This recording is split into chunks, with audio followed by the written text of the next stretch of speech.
बड़ी खबर जो इस वक्त आ रही है और वो है इजराइल के एक और बड़े हमले की, जिसने आईआरजीसी को एक बहुत बड़ा नुकसान पहुंचाया है। इजराइल ने आईआरजीसी के एक और जनरल को मारा। IRGC general Ali Mohammad Naini की मौत हो गई है। ईरान ने अली मोहम्मद नाइनी की मौत की पुष्टि की है। इजरायली हमले में मारे गए जनरल आईआरजीसी के प्रवक्ता भी थे, अली मोहम्मद नाइनी।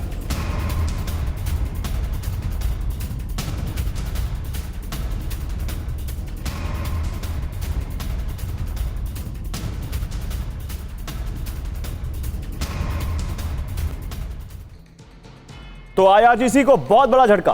कौन थे अली मोहम्मद नाइनी? आईआरजीसी के सीनियर ब्रिगेडियर जनरल थे, बहुत बड़ी रैंक के अधिकारी थे। ईरानी सेना के प्रवक्ता पद पर थे। ईरानी सेना की ताकत बताते थे। यूएस इजराइल को धमकी देते थे। इमाम हुसैन यूनिवर्सिटी से जुड़े हुए थे। डिफेंस स्ट्रैटेजिक मैनेजमेंट पढ़ाते थे। इजरायली हमले में इनके मारे जाने की खबर है। मौत कैसे हुई ये अब तक नहीं बताया गया। आईआरजीसी ने कहा कि हम अपनी ताकत कम नहीं होने देंगे। सीधे चलते हैं इजराइल। मनीष, तो देखिए पिछले 3-4 दिनों में इजराइल ने वो जो शुरुआती हमला था उसके बाद ईरान को बड़े नुकसान पहुंचाए हैं। अली लारिजानी से लेकर रजा सुलेमानी से लेकर और अब ये ब्रिगेडियर जनरल। क्या ये माने कि आईआरजीसी, चलिए ठीक है अमेरिका और इजराइल का मुकाबला तो कर रहे हैं, लेकिन उनके पास वो जो खुफिया तंत्र है मोसाद का, उसकी तोड़ अभी भी नहीं है।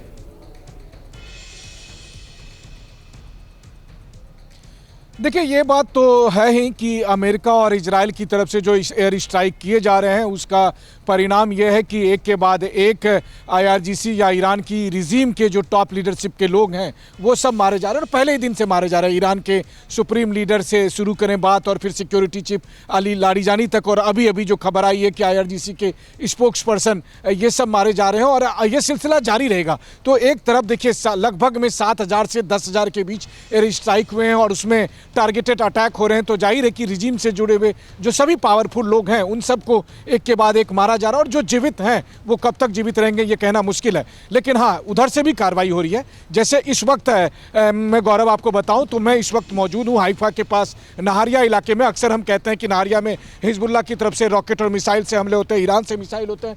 ऐसे ही मैं एक स्पॉट पर हूं और जरा हम अपने दर्शकों को दिखा दें कि टीवी9 की टीम इस स्पॉट के बारे में क्या बताना चाहती है। देखिए जिस जगह पर मैं मौजूद हूं यहां पर आकर गिरी थी डायरेक्ट मिसाइल के टुकड़े नहीं, सीधे डायरेक्ट मिसाइल आकर गिरी। और जब मिसाइल यहां से फटा उसके बाद देखिए पहला घर, इस घर को देखिए, ये घर पूरी तरह क्षतिग्रस्त है। दूसरा घर ये भी पूरी तरह से क्षतिग्रस्त हो चुका है। अब आइए तीसरा घर, इस घर की हालत देख लीजिए, इस घर के साथ क्या स्थिति बनी हुई है। तो ये 3 घर तो यहाँ सामने में है और यहाँ पर देखिए चौथा घर जो जला हुआ है। और अब मैं 5वें घर की स्थिति दिखाता हूँ और वो देख के आपका जो है सो दिल दहल उठेगा। वो इसलिए क्योंकि लगता था कि ये एक ऐसा घर है जिस घर में कि यहाँ पर परिवार में लोग रहे होंगे। और अभी मैं आपको दिखाता हूँ गौरव, ये देखिए इस घर की स्थिति और यहाँ पर रहने वाले लोगों ने जो मुझे बताया हुआ ये कि मैंने आपको दिखाया कि कहां पर मिसाइल गिरी थी। जब मिसाइल की वजह से इंपैक्ट हुआ तो यहां पर जो है सो गैस सिलेंडर रखे थे, यहां पर किचन का एरिया था, उसमें आग लगी और धड़ाम से फिर दोनों गैस सिलेंडर फट पड़े। और जब गैस सिलेंडर फट पड़े तो इस घर की स्थिति देखिए। अब इस घर को देखिए, ऐसा लग रहा है जैसे किसी खंडहर में गुजर रहा हूं, जबकि ये इतना शानदार सा अंदर का घर है। रोहित जरा से जल्दी से घर के अंदर आइए। अब देखिए ये घर देखिए, इतना सुंदर घर देखने में लग रहा होगा पहले, और आज इसकी स्थिति देखिए, जल कर ये खाक हो चुका है। सब कुछ जला जला सा आपको यहाँ पर दिख रहा है कैमरे पर, टीवी9 के कैमरे पर।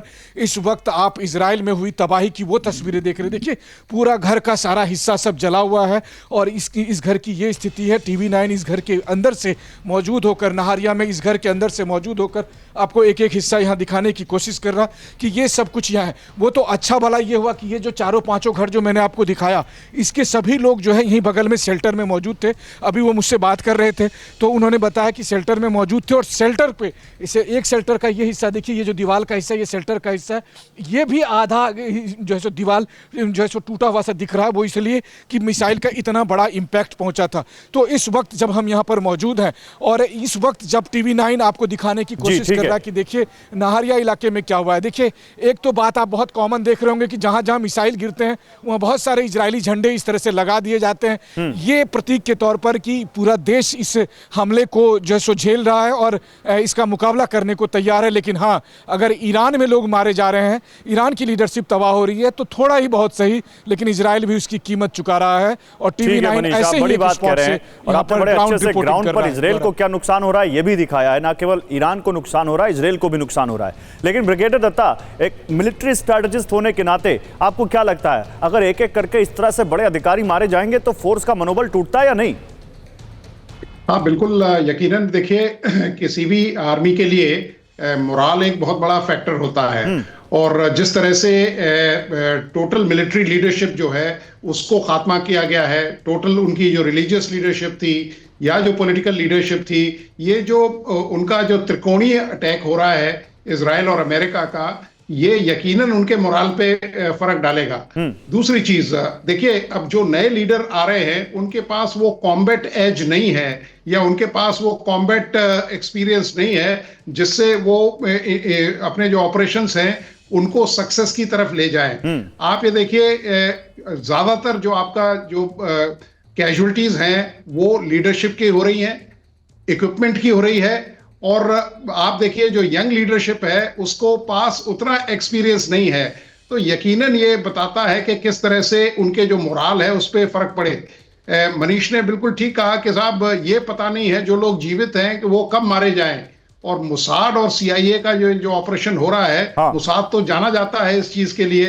हालांकि ईरान इसके लिए तैयार है, लेकिन ईरान मतलब इसके बारे में कुछ कर नहीं पा रहा है। नहीं, तो वही मैं पूछ रहा था कि अगर आप कर नहीं पा रहे हैं और अपने जनरल्स को, अपने सुरक्षा अधिकारियों को बचा नहीं पा रहे हैं, तो एक मैसेजिंग तो है कि इजराइल ईरान को चुन चुनकर उनके अधिकारियों को मार रहा है और ईरान उनको बचा नहीं पा रहा है। अब जो नीचे जो फोर्स है जो लड़ रहे हैं इस वक्त अपनी जान हथेली पर लगकर, जान सर पे कफन बांधकर, उनके लिए ये कितना बड़ा सेटबैक है, सबसे बड़ा सवाल यही है।